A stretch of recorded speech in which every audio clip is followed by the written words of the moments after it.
Hello Bruins, and this is Mrs. Farouk, and today I'm going to talk about gene mutations and also a little bit about chromosomal mutations and examples of what mutations can cause, like diseases. Now, I'm going to start off with a scenario back in 1995 here at the Nay Pond in Minnesota. A group of middle school students found like these deformed frogs, and they were really alarmed. They just didn't find one or two, but a whole bunch of frogs. And later on, in other lakes in Minnesota, they found more deformed frogs. So this was quite alarming, and people were thinking, can this also happen to people? And is it something in the water, or is it something in the air? And a lot of these deformities was quite alarming. I mean, there were frogs with extra legs, or tail was not absorbed, a missing leg, a one-eyed frog, extra left-footed frog, and these deformities were quite alarming. Now, what can cause these mutations? So, mutations can be caused by chemicals or viruses even, and radiations. There are a lot of academic universities trying to figure out what is causing it, and these were some of their theories. One, could it be UV rays due to the depletion of the ozone layer, or could it be parasites in the water, and because of global warming we're seeing more and more different types of parasites? Is it the pollution in the water or air, like mutagens introduced in the environment by insecticides or pesticides? So these were some of these theories that were tested. And the reason why we look at frogs and why are they so vulnerable is they're amphibians, and half their life cycle exists in water and the other on land. So whatever is in the air and water affects them. So they're considered what's called a sentinel species. The word sentinel means warning that there are changes in the environment. So a mutation, the definition of a mutation is a change in DNA sequence. And this change can be harmful to an organism, for example, with leading to a deformity. It can have no effect, a neutral or silent mutation, or it could be a beneficial mutation if it helps that organism to survive. Okay. Now, if you look at a mutation can affect a gene. And a gene is basically a sequence of DNA that codes for a protein. And that protein thus determines a trait or a phenotype. So here is a picture of a chromosome, right? Or a piece of DNA. So remember, in transcription you have a start signal, a promoter, and then you have the gene, and then you have the stop signal.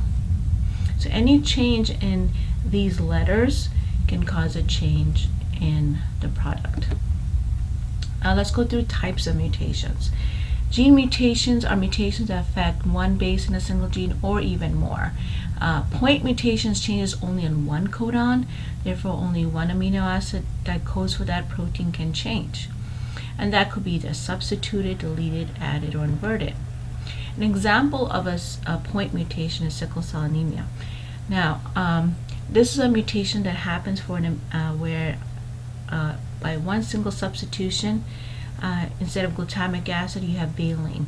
And this causes a change in the shape of the protein hemoglobin. And hemoglobin is in the red blood cells, which carries oxygen. And this change causes the cell to sickle, if you can see in this picture here. And when it sickles, it can't carry oxygen, and you have other effects like blood clots. So the person is really fatigued and has a lot of pain because that cells can clot in their legs or anywhere. Now, frame mutations is another type of mutation that causes a shift in the reading codons. So when you have a series of letters, those codons are read by beginning to end by every 3 letters. So for example, let's use an example of 3-letter word sentence. The fat cat ate the rat. Now, what happens if we insert some randomly, say in between the H and the E and the? Now, if you start reading every codon, and you see there's a shift in the reading, right? And it affects a lot of those words, and now these words don't make sense anymore. Now, what happens if we delete randomly? Now, if we delete, like, say, in the middle, after the second word, as you can see, the first word was not changed, but afterwards there was a major shift. So again, where you delete will affect how badly the shift is. So if it was in the beginning, more in the beginning of the gene, it will be a great shift, but if it's at the very end, probably not as much. And substitution is substituting one base or one letter, and that causes, as you can see, not the sentence. You can still read the sentence, but there's no shift. So substitution does not cause a frame shift. So if you look at these, which one caused the most shift, most change? And most change is probably anything that causes a frame shift. So if you have a mutation, so if something is normal, we usually refer to as wild type. So here's your normal polypeptide.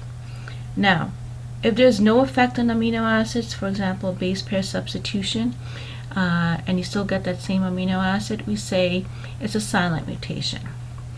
However, if that one base, say, if you do change it and it changes that one base and it still makes an amino acid, it's called a missense, meaning you're still producing some kind of polypeptide, but not the correct one. And a nonsense is where you have this early stop because it totally doesn't make sense and you just really can't make any protein at all.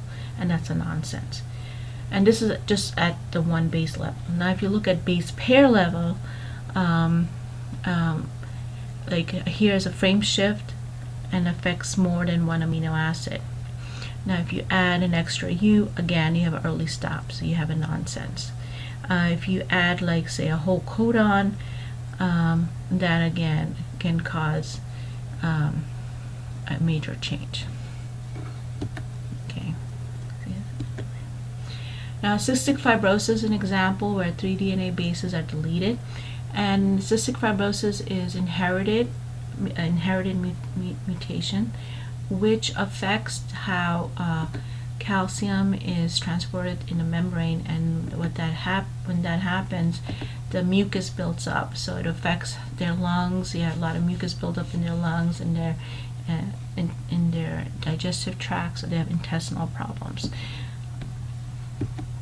Now, chromosomal mutations is at the chromosomal level, so the changes in the structure of the chromosome, so it's much greater than a gene mutation because it can affect greater number of genes.